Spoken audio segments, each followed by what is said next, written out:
It has been reported that Prince Harry and Meghan Markle did receive invitations to attend King Charles's coronation, but a friend of the couple has suggested that Charles maintained a formal tone and did not attempt to forge a closer bond with his youngest son. Instead of receiving a traditional paper invitation, Harry reportedly received an email from an employee of Charles's office.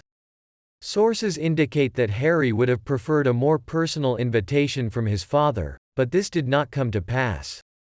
According to a friend of the Duke's who spoke to People magazine, Charles did not directly contact Harry despite Harry wanting to hear from him personally.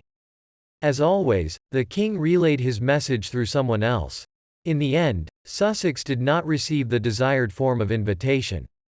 Despite this, a friend of the prince stated that Harry accepted the invitation to support Charles as a father, and not as the head of a royal institution. Harry has emphasized his desire to have a family and a relationship with his father based on their familial bond rather than complicated monarchical rules. "I want to have a family, not an institution," he admitted in his interview. It is worth noting that Charles's wife played a significant role in suggesting that the king's son and daughter-in-law be called to the balcony of Buckingham Palace, regardless of their employment status within the crown. This idea was initially proposed by Meghan, highlighting her influence on the situation. The coronation of Charles, marking his official establishment as the head of the institution, has caused some confusion as to why he personally had to invite his son Harry and grandchildren Archie and Lilibeth via video link, and assure them of their starring role in the ceremony. Some have questioned the purpose of the coronation if Charles seems to be prioritizing family reunions over the official ceremony. The situation has left some wondering about the logic behind the event. But the intrigue between the remaining Sussex Windsors doesn't end there.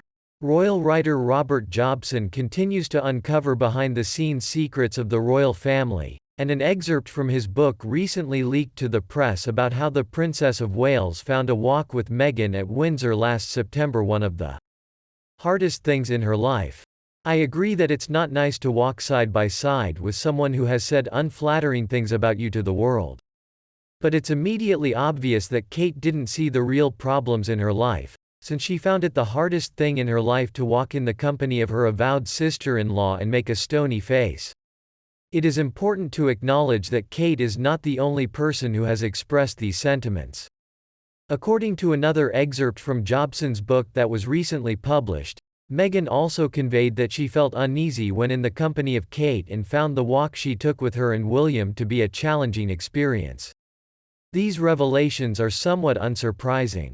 According to Jobson, even though the nation was mourning the loss of its queen and the atmosphere was filled with sadness, Meghan was still upset about leaving their children in Montecito.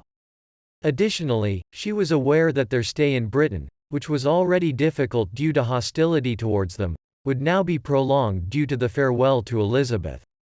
It was the longest period when they were away from their children, and besides, it was very difficult to know what everyone was talking about, the biographer writes in his book.